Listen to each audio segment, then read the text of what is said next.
everyone, I am Miss Lanay, and the story that I'm going to read to you tonight is The Gift of Ramadan, written by Rabia York Lambert and illustrations by Laura Horton.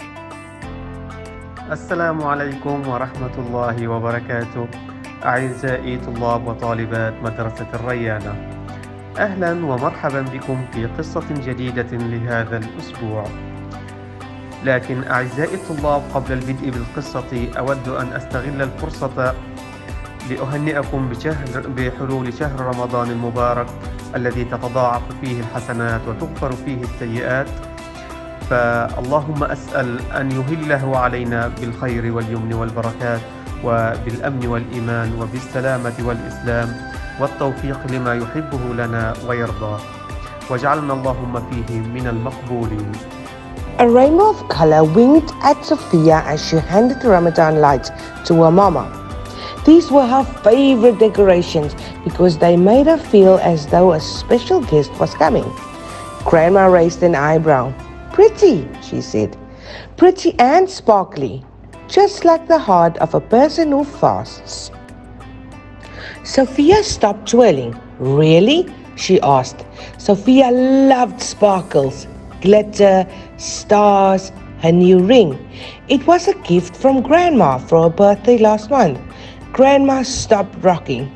"Really?" أحاط صوفيا قوس من الألوان وهي تناول أمها أضواء الزينة الرمضانية. كانت هذه زينتها المفضلة لأنها تجعلها تشعر وكأن ضيفا مميزا قادم قريبا. قالت الجدة: "جميل جميل وبراق مثل قلب الإنسان الصائم." توقفت صوفيا عن الدوران وقالت: "أحقا؟" تحب صوفيا اللمعان والتلألؤ والنجوم وخاتمها الجديد. لقد كان هدية من جدتها في عيد ميلادها الشهر الماضي. توقفت الجدة عن هز كرسيها وقالت: "أجل، حقا." Sophia knew that fasting is not to eat or drink from sunup to sundown. Sophia loved food, but she also loved sparkles. She turned to her mama. "When does Ramadan begin?" Mama opened the curtain. Adam, Sophia's little brother, pointed to the sky. "Moon," he said. "That's right," Mama answered. "See how thin it is?" Sophia nodded. "That's the crescent moon, the beginning of a new month. Tomorrow is the first day of fasting." "Count me in," Sophia grinned. كانت تعرف صوفيا أن الصوم هو عدم الأكل أو الشرب من شروق الشمس إلى الغروب. أحبت صوفيا الطعام، لكنها أيضا تحب البريق. التفتت إلى والدتها قائلة: "متى يبدأ رمضان يا أمي؟" فتحت الأم الستائر وأشار آدم شقيق صوفيا الصغير إلى السماء قائلا: "القمر." ردت الأم: "هذا صحيح، انظري كم هو رفيع." أومأت صوفيا برأسها: "هذا هو الهلال، بداية كل شهر جديد. غدا هو أول يوم صوم في رمضان." قالت صوفيا: "عدوني معكم أيضا." Mama woke Sophia when it was so early, not even the sun was awake. "Time for sahur," she sang. Sophia sat down to a breakfast of eggs, fruit, and Dad's pancakes. But Sophia could barely keep her eyes open. "You have to eat," Grandma told her. "It will chase away the hungries." Sophia reached for a pancake, but a few minutes later, أيقظت الأم صوفيا عندما كان الوقت مبكرا جدا. لم تشرق الشمس حتى، وقالت: "حان وقت السحور." جلست صوفيا على المائدة لتناول الطعام من بيض وفواكه وفطائر، لكن صوفيا بالكاد تستطيع إبقاء عينيها مفتوحتين. قالت لها الجدة: عليك أن تأكلي يا صوفيا، سوف يذهب السحور الشعور بالجوع. سوف يذهب السحور الشعور بالجوع. مدت صوفيا يدها لتناول فطيرة، لكن بعد بضع دقائق Time's up, Dad says. They got up from the table and unrolled the prayer rugs one by one. Sophia tried her best to stay awake, but the moment her head touched the ground, sleep came over her. Mama reached forward to nudge her, but Grandma waved her finger to say, "Let her sleep." قال الأب: انتهى الوقت، انهضوا من طاولة الطعام ومدوا سجاد الصلاة الواحدة تلو الأخرى. حاولت صوفيا قصارى جهدها البقاء مستيقظة، ولكن في اللحظة التي لامس رأسها الأرض سادها النوم. همت أمها لتوقظها، لكن جدتها لوحت لها لتدعها نائمة. When Sophia woke for the second time, it was almost noon. Her tummy was empty and her throat was dry, but even drinking water was against the rules. So, Sophia decided to stay busy. She read for a while, then she organized the clothes in the closet, from least to most sparkly. عندما استيقظت صوفيا للمرة الثانية كانت الساعة حوالي الظهر تقريبا. كانت معدتها فارغة وحلقها جافا، حتى شرب الماء كان مخالفا للقواعد. لذلك قررت صوفيا أن رتبت ملابسها في الخزانة من الأقل إلى الأكثر بريقا. And then she drew, but her tummy began to gurgle louder and louder. "Shh," Sophia said, "I'm drawing." She glanced down at the paper. "Yikes," she said, "I've got to get out of here."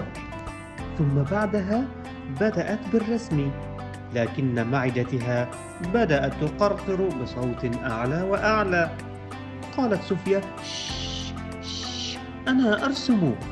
نظرت إلى ورقتها وقالت: يجب أن أخرج من هنا. Sophia found Adam in front of the TV. In his hand was a humongous cookie.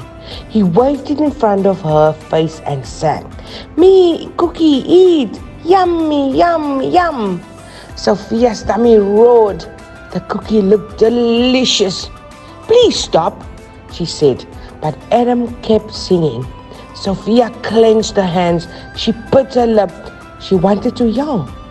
Instead, she ran out of the room. Her brother chased her. Adam was fast, but Sophia was faster. Sophia was so fast, she ran out of breath. She needed to hide. Adam was still looking for her. وجدت صوفيا أخاها آدم أمام التلفاز.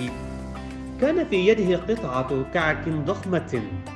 لوحها أمام وجهها وغنى: أنا آكل الكعك لذيذ، ها يم يم. قرقرت معدة صوفيا: بدا الكعك لذيذا.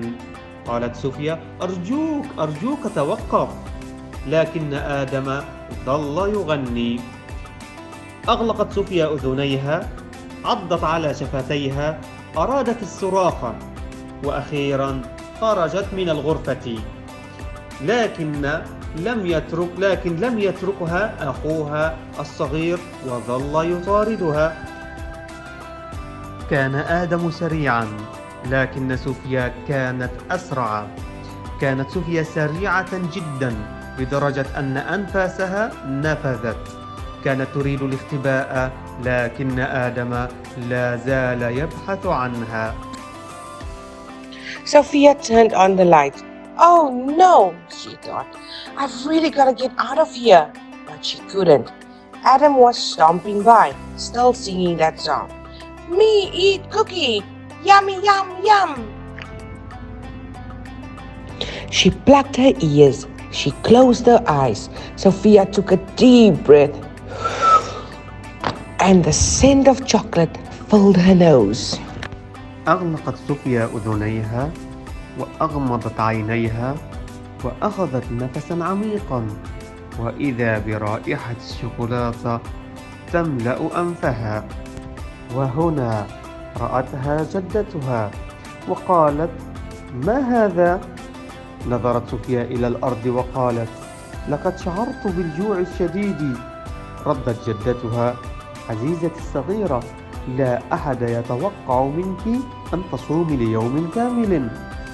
عانقتها جدتها وقالت: هناك دائما يوم غد وبعد غد وبعده أيضا، لديك شهر كامل لمواصلة المحاولة.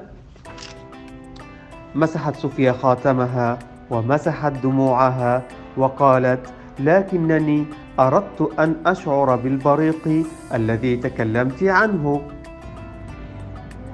What is this? asked Grandma. Sophia's eyes drifted to the floor. I got too hungry. There, my love. No one expects you to fast for an entire day. Grandma wrapped Sophia in a big hug. There's always tomorrow, and the day after, and the next. You will have a full month to keep trying. Sophia twisted her ring. She wiped away her tears. But I wanted to feel sparkly now, she said. وهنا رأتها جدتها وقالت: ما هذا؟ نظرت صوفيا إلى الأرض وقالت: لقد شعرت بالجوع الشديد. ردت جدتها: عزيزتي الصغيرة، لا أحد يتوقع منك أن تصومي ليوم كامل. عانقتها جدتها وقالت: هناك دائما يوم غد وبعد غد وبعده أيضا، لديك شهر كامل لمواصلة المحاولة. مسحت صوفيا خاتمها ومسحت دموعها وقالت: لكنني أردت أن أشعر بالبريق الذي تكلمت عنه. You are sparkly, Grandma said. I can see your sparkles growing. Sophia shrugged. She didn't feel sparkly. And did you know, continued Grandma, there are other ways to celebrate Ramadan? قالت الجدة: أنت بالفعل براقة. الآن أستطيع أن أرى بريقك يتلألأ. هزت صوفيا كتفيها. هي لم تشعر بأنها براقة. تابعت الجدة: وهل تعلمين أن هناك طرقا أخرى للاحتفال برمضان؟ Sophia thought about that. She knew Mama read the Quran. Maybe it gave her head sparkles.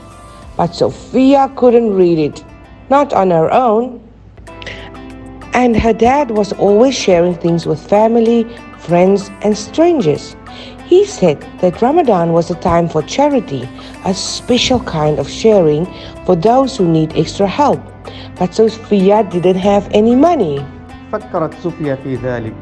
هي تعرف أن الماما تقرأ القرآن، ربما يعطيها هذا بريقا، لكن صوفيا لم تستطع قراءته بمفردها.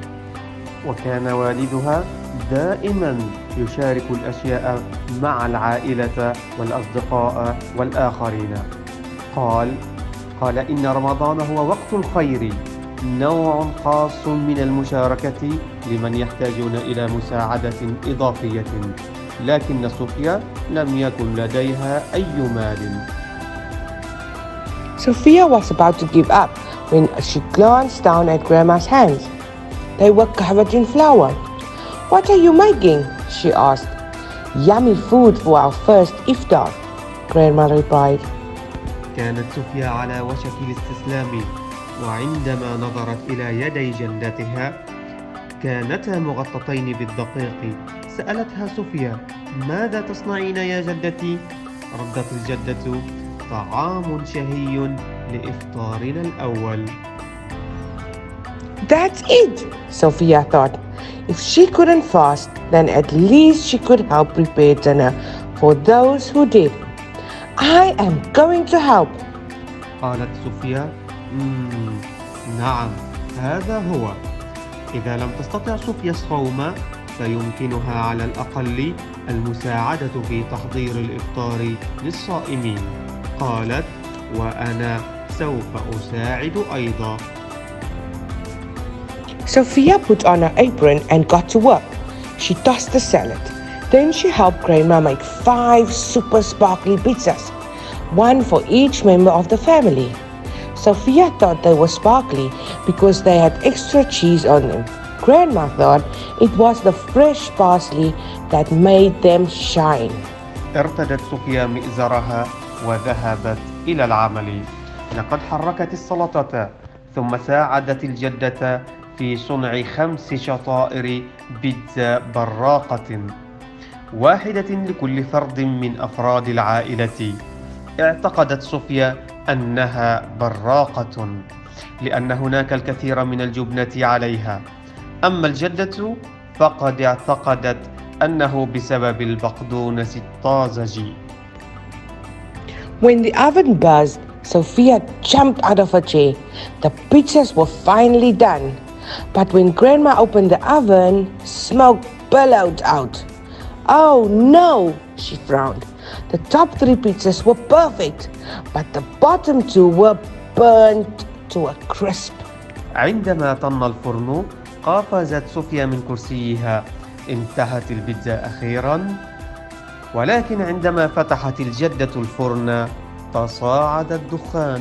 أوه لا، البيتزا الأولى كانت ممتازة، ولكن احترقت الاثنتان في الأسفل. Grandma plopped down. She looked exhausted. Iftar was around the corner. Don't worry, Grandma, Sophia said. I've got this. Really? asked Grandma. Really, said Sophia. تنهدت الجدة وبدت مرهقة. كان الإفطار قد اقترب. قالت صوفيا لا تقلقي يا جدتي، سأتدبر الأمر. قالت الجدة حقا؟ قالت صوفيا نعم حقا. Sophia set the table. She gave each person 1 big bowl of soup and 1 salad. She placed a pitcher of water and a bowl of dates on the table. Then she asked Grandma to cut up the 3 perfect pizzas. Tiny slices were better than none. أعدت صوفيا مائدة الطعام، وأعطت لكل شخص وعاء كبيرا من الحساء ووعاء من السلطة، ووضعت إبريقا من الماء ووعاء من التمر على المائدة. ثم طلبت من الجدة تقطيع البيتزا المتبقية إلى شرائح صغيرة. Sophia's family gathered around the table. They raised their hands and offered thanks. Then they drank water and ate a date. When there was only 1 slice of pizza left, Grandma insisted that Sophia take it. You've earned it. اجتمعت عائلة صوفيا حول المائدة، رفعوا أيديهم وحمدوا الله على النعم، ثم شربوا الماء وبدأوا بحبات من التمر. عندما لم يتبقى سوى شريحة واحدة من البيتزا أصرت الجدة على أن تأخذها صوفيا. أنت تستحقينها بجدارة. No thanks, Sophia smiled. She didn't want any more. She didn't need any more. Her heart was wonderfully full. ابتسمت صوفيا قائلة لا شكرا. هي لم تعد تريد المزيد ولم تعد بحاجة إلى المزيد، فقد كان قلبها ممتلئا. I hope you've enjoyed the story, boys and girls. Good night and sweet dreams. إلى هنا أعزائي الطلاب تنتهي قصتنا. شكرا لكم على حسن الاستماع، والسلام عليكم ورحمة الله وبركاته.